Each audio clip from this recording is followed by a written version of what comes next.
함께 보실 하나님 말씀은 레위기 16장 8절에서 10절 말씀입니다. 레위기 16장 8절에서 10절 말씀입니다.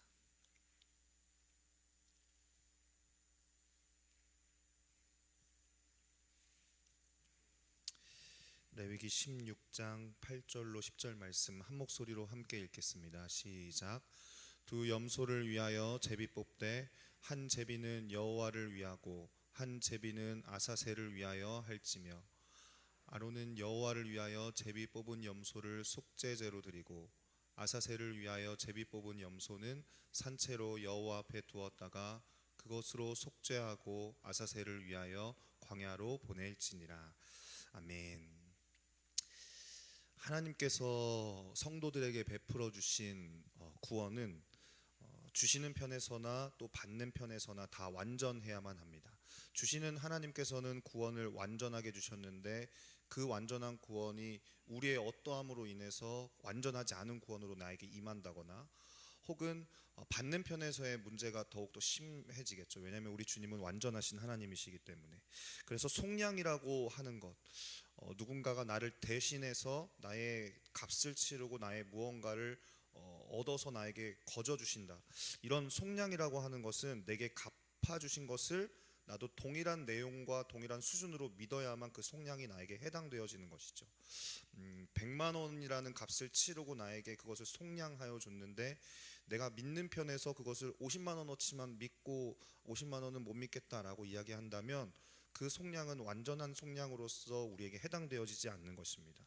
그렇기 때문에 하나님께서 우리에게 주신 이 복음의 내용은 믿는 내용도 동일한 그 복음의 완전한 그 내용을 믿는 믿음으로 나아가야 하는 것입니다. 만약에 복음이 완전하면요, 그러면 믿는 믿음 또한도 온전한 믿음이어야만 그 하나님께서 복음 안에 담아두신 복음의 영광과 복음의 축복과 그 복음의 그 깊이와 복음의 은혜를 다 받아서 누릴 수가 있게 되어지는 것이죠. 만약에 열을 갚아주셨다 그러면 열을 믿어야만 합니다. 그래서 복음이 우리에게 이야기하고 있는 성경을 통해서 하나님께서 우리에게 이야기하고 계신 그 복음의 내용과 내가 믿고 있는 그 믿음의 내용이 딱 일치해야만 하는 것이죠.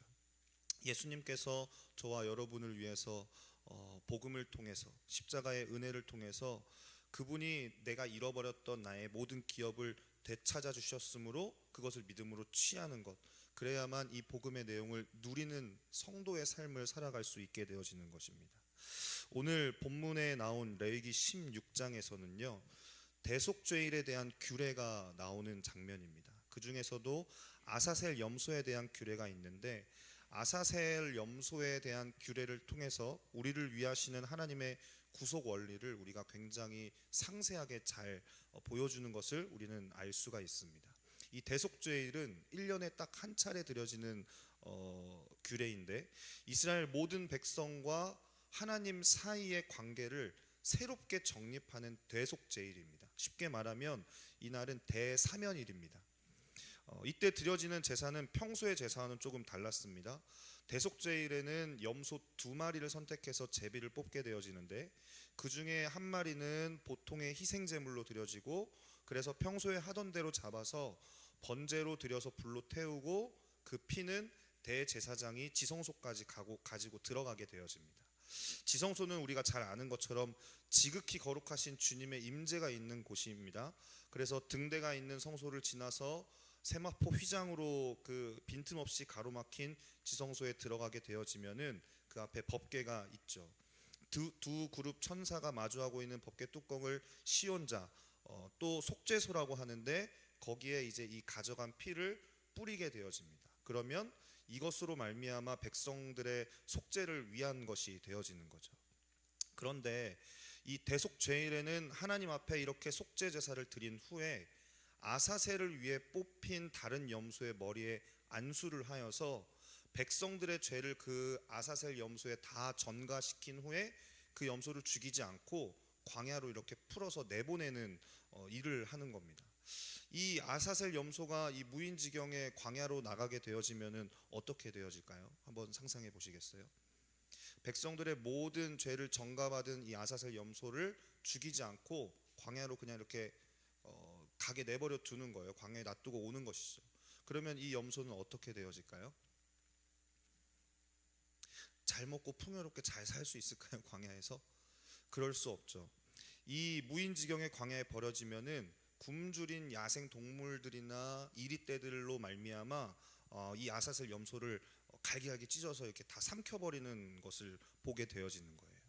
하나님께서 딱 1년에 한 번 이 아사셀 염소를 어떻게 보면 이 시청각 자료처럼 이스라엘 백성들에게 보여주시는 거죠.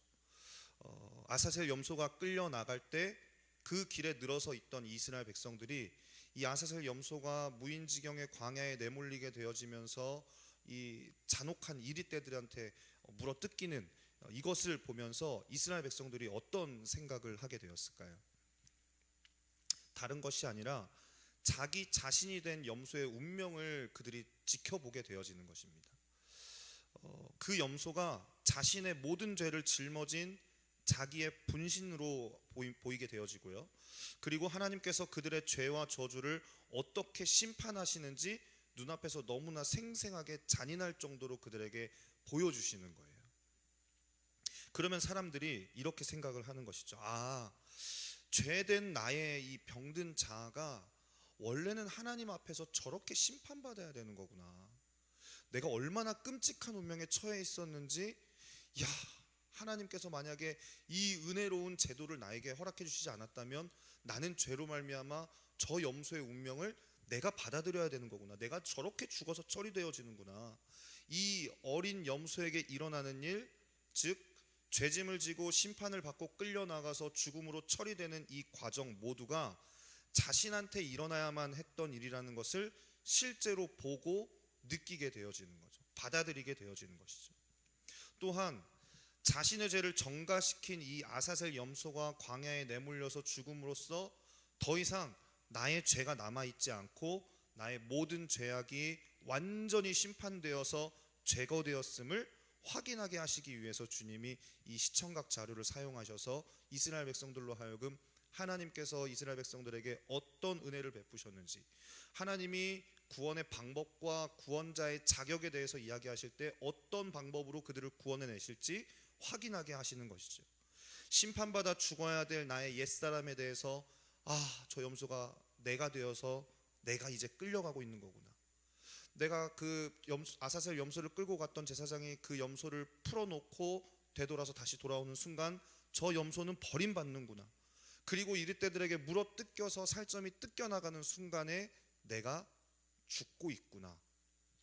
이렇게 믿음으로 고스란히 받아들일 때 더 이상 자신의 죄악 가운데 얽매이지 아니하고 이제는 저주받을 자신에 대해서는 이미 저 아사셀 염소가 심판받아 끝이 났듯이 내 자신에 대해서는 심판받아 끝났고 하나님께 대하여는 의로운 자로 서서 하나님 앞에 나아갈 수 있는 공로가 거기에 있음을 믿음으로 고백하게 되어진다, 이 말입니다.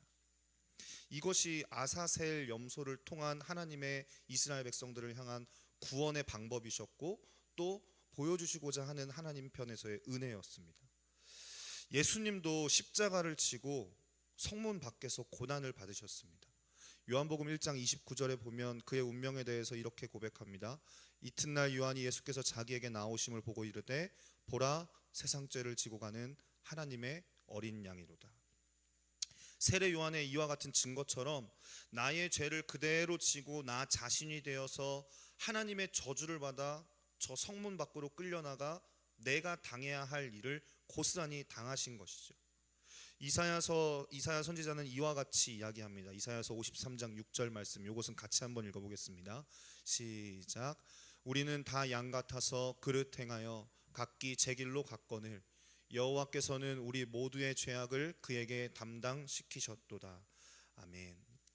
어떻게 우리의 이 죄된 운명을 담당시키고 해결하시는지 봤더니 우리 죄를 담당하는 어린 양이 하나님의 아들이실 줄을 누가 알았겠습니까?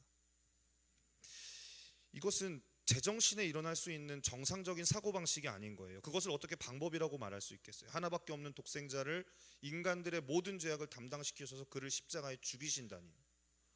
그러니까 그렇기 때문에 사탄도 미처 알지 못한 방법이었기 때문에 사탄의 대가리가 박살날 수밖에 없었던 것이었겠죠. 하나님이 이렇게까지 나오실 줄 사탄도 짐작하지 못했던 겁니다. 그러니까 온 천하 만물이 다 충격을 받을 만한 그런 일이었습니다.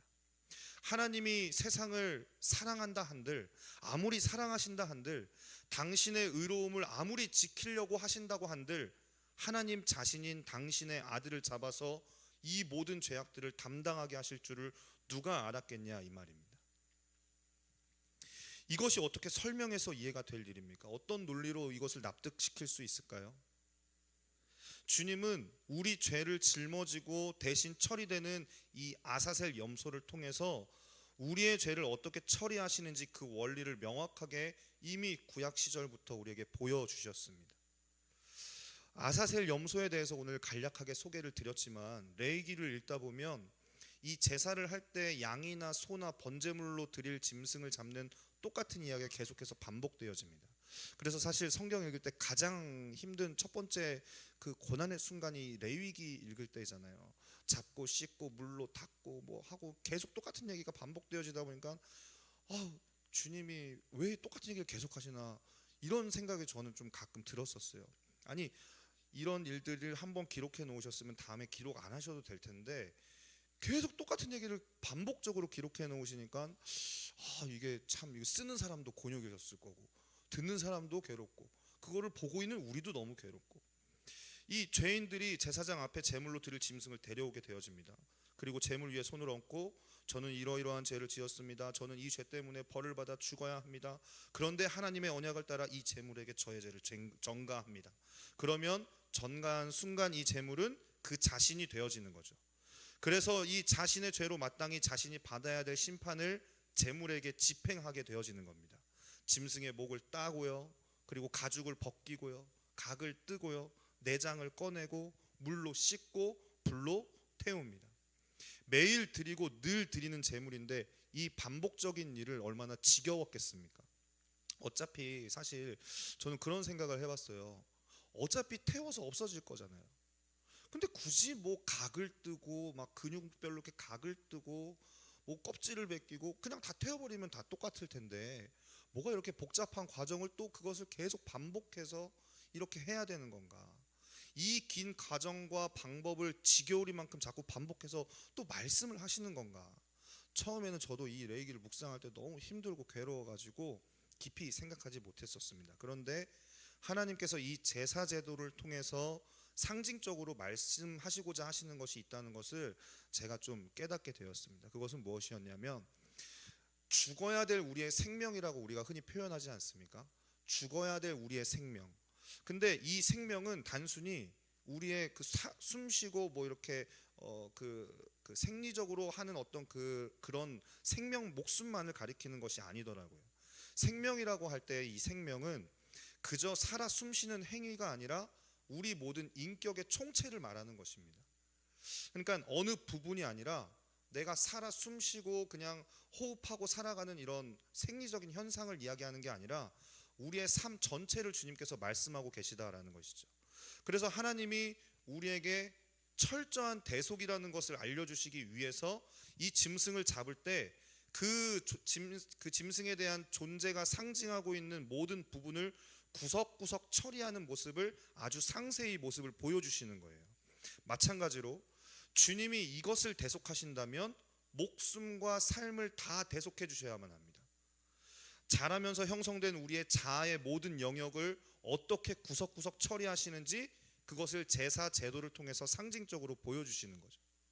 만약에 주님이 우리의 목숨만을 위해서 죽으시는 것으로 대속이라는 모든 것을 설명하실 수 있었더라면은 그냥 성인된 모습으로 이 땅 가운데 내려오셔서 한 일주일 정도 여행하시듯이 이렇게 한번 쭉 둘러보시다가 십자가에 죽으시고 3일 만에 부활하시면 돼요.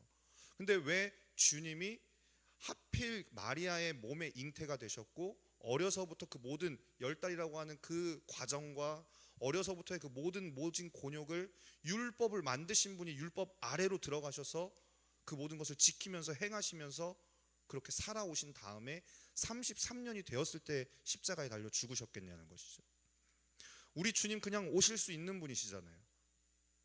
아담을 어렸을 때부터 기르지 않으시고 창조하신 하나님의 그 능력과 같이 그냥 이 땅 가운데 천사들의 보좌를 이렇게 받으면서 내려오셔서 한 3일 있다가 그 다음에 십자가에 지시고 죽으신 다음 3일 만에 부활하셔서 그 모든 일들을 감당하셨다라고 내가 너를 위해 십자가 지었다라고 얘기하시면 되잖아요.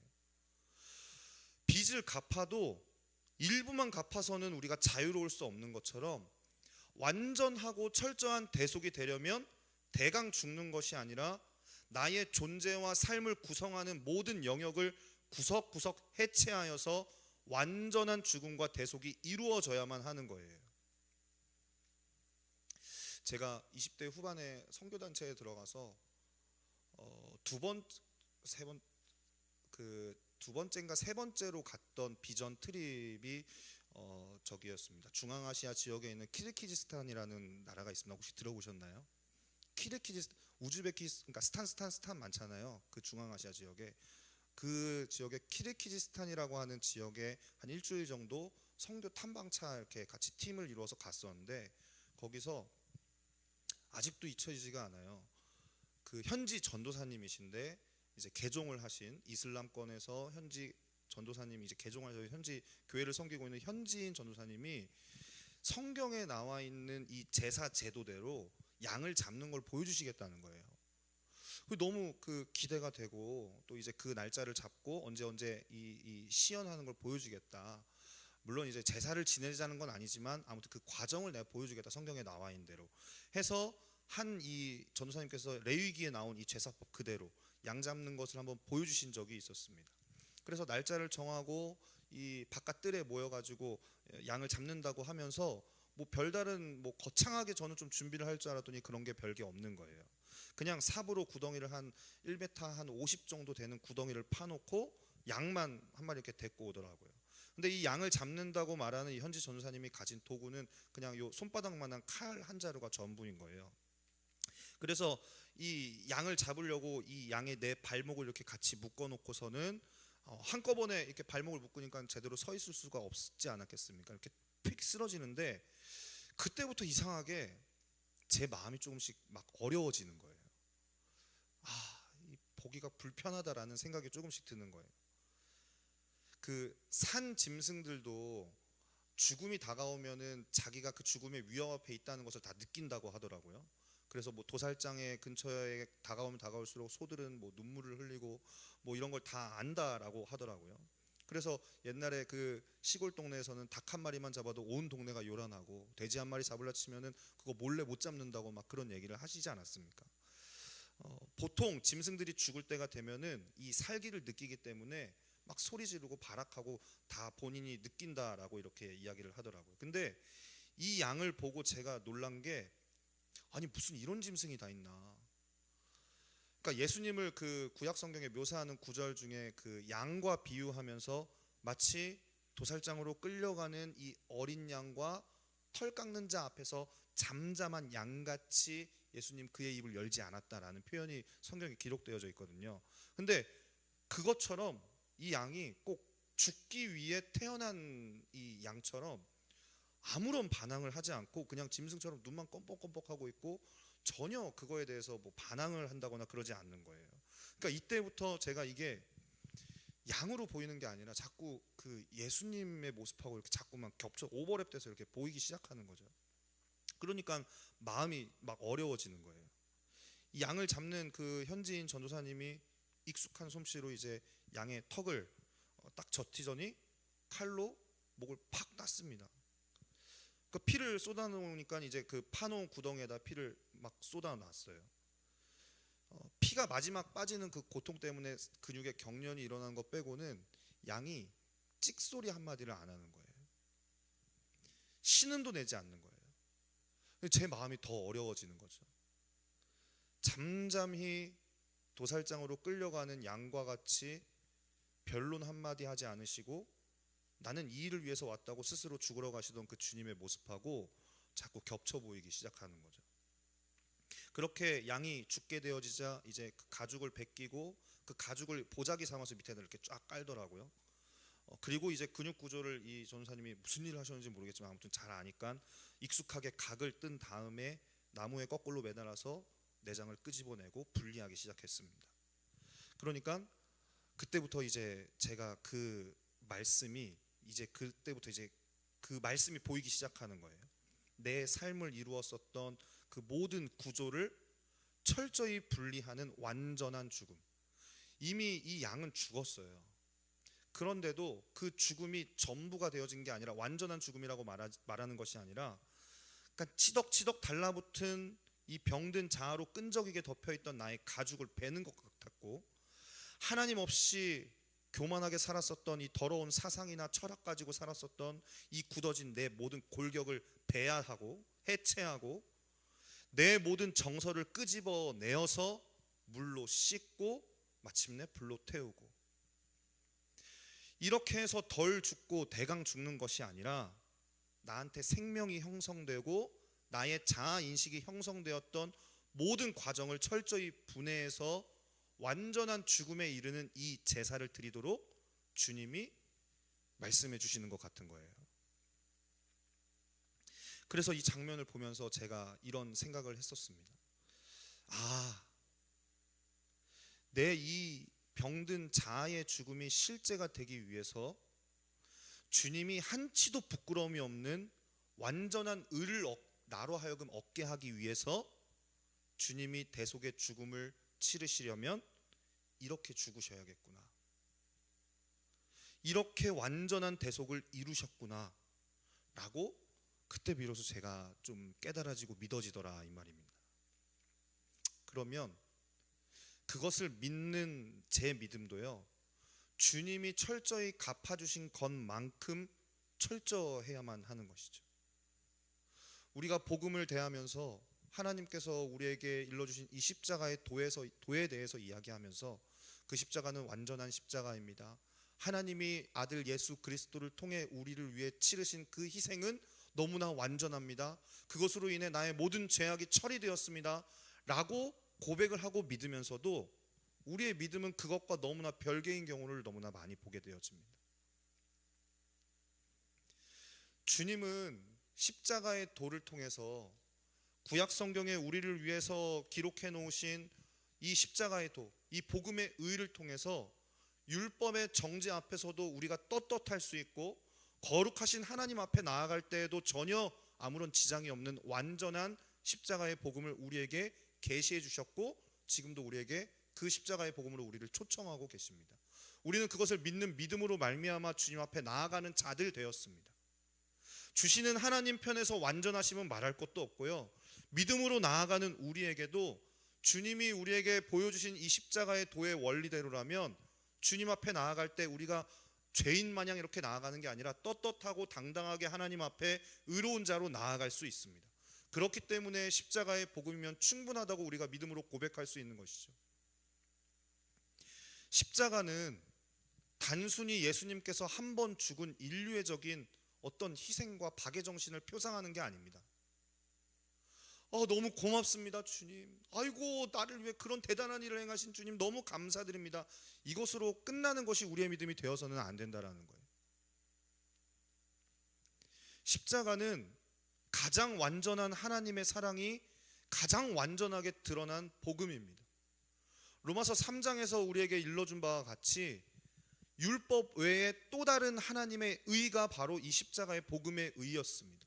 의로워질 수 없는 존재더러 율법을 주어도 그대로 못 살아서 망할 수밖에 없는, 스스로 망할 수밖에 없는 존재들에게 하나님이 그저 아무런 조건 없이 불쌍하고 긍휼히 여기어서 다만 사랑하셔서, 이처럼 이 세상을 사랑하셔서 우리에게 아무런 조건 없이 이제는 하면 주신 것이 바로 이 십자가의 복음입니다.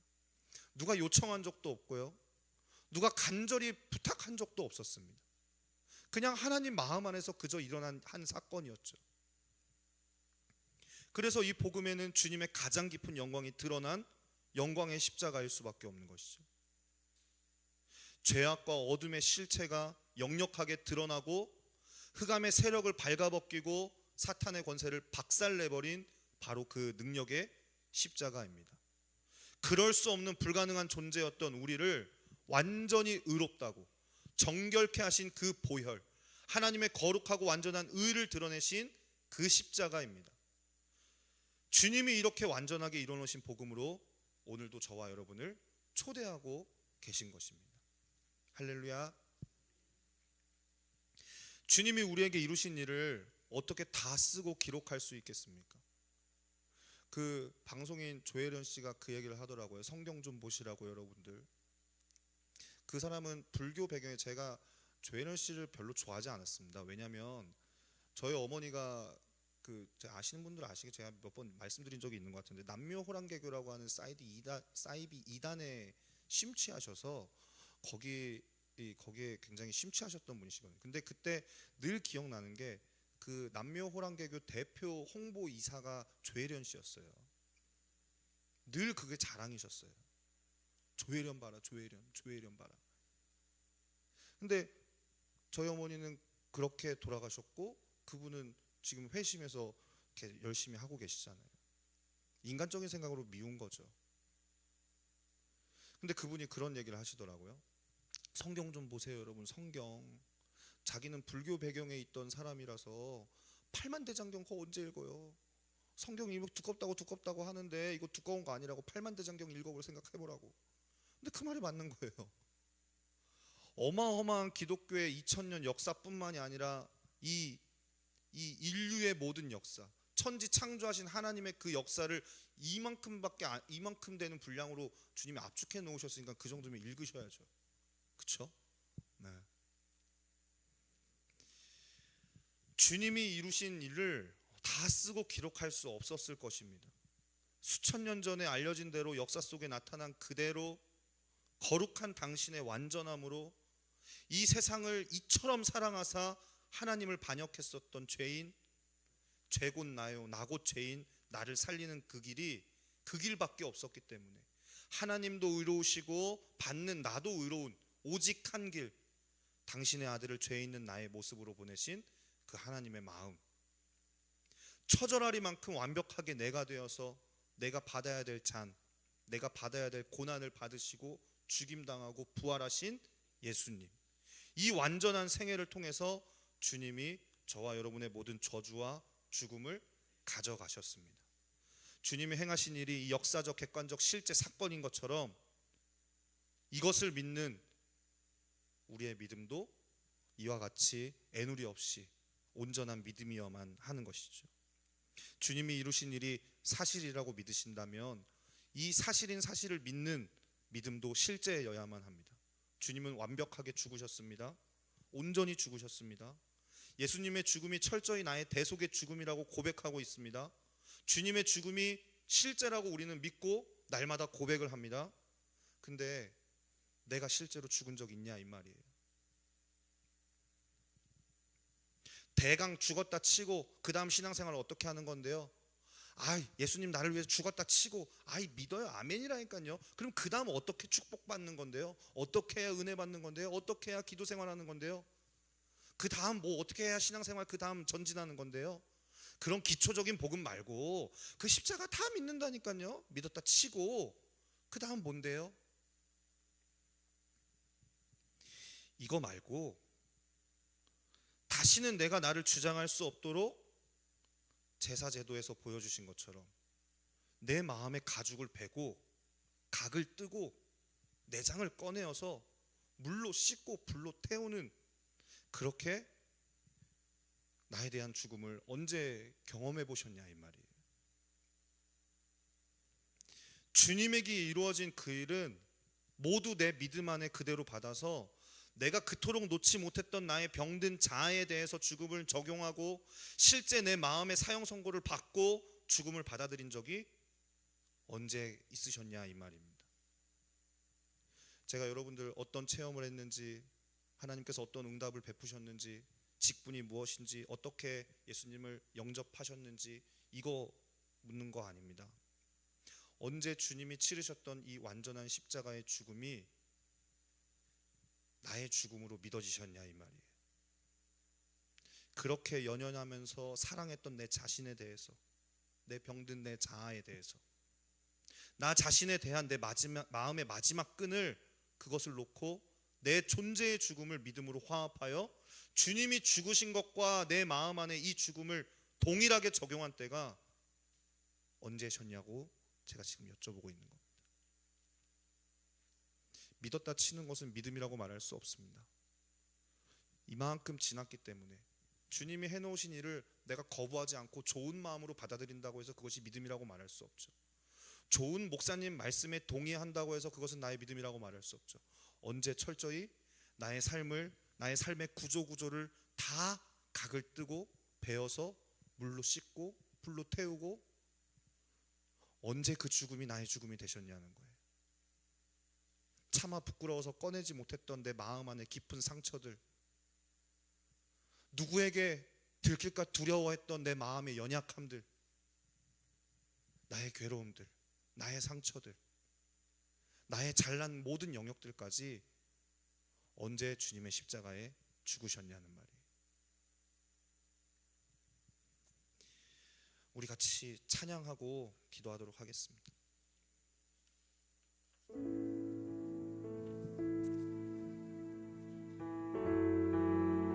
십자가는 죽음 없이 통과할 수 없습니다. 죽음 없이는 부활도 불가능합니다. 지금 오늘 이 밤에 주님께서 우리를 그분의 이 완전한 부름으로 초대하고 계실 때 내가 누구인지 생각할 필요 없고요, 변명할 이유도 없습니다. 단 한 가지, 이 죽음이 언제 나에게 실제가 되었는지 그것만 생각하며 시간 함께 찬양 드리신 후에 같이 기도하도록 하겠습니다. 무엇이 변치 않아, 무엇이 변치 않아, 내 소망이 되며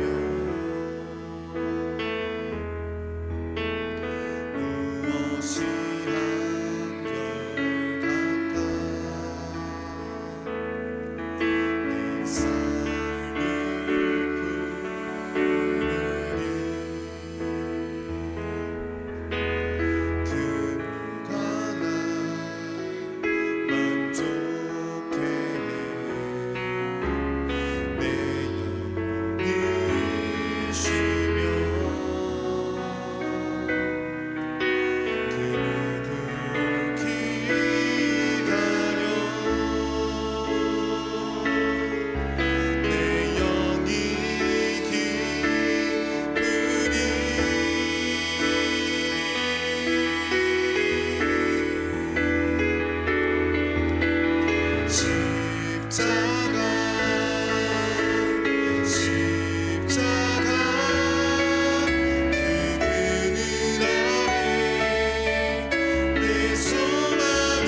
내 삶을 마지막으로 한 번 더 믿음을 다해서 고백합니다. 십자가, 십자가, 십자가, 십자가, 그 그늘 아래 내 소망이 있네. 십자가, 십자가,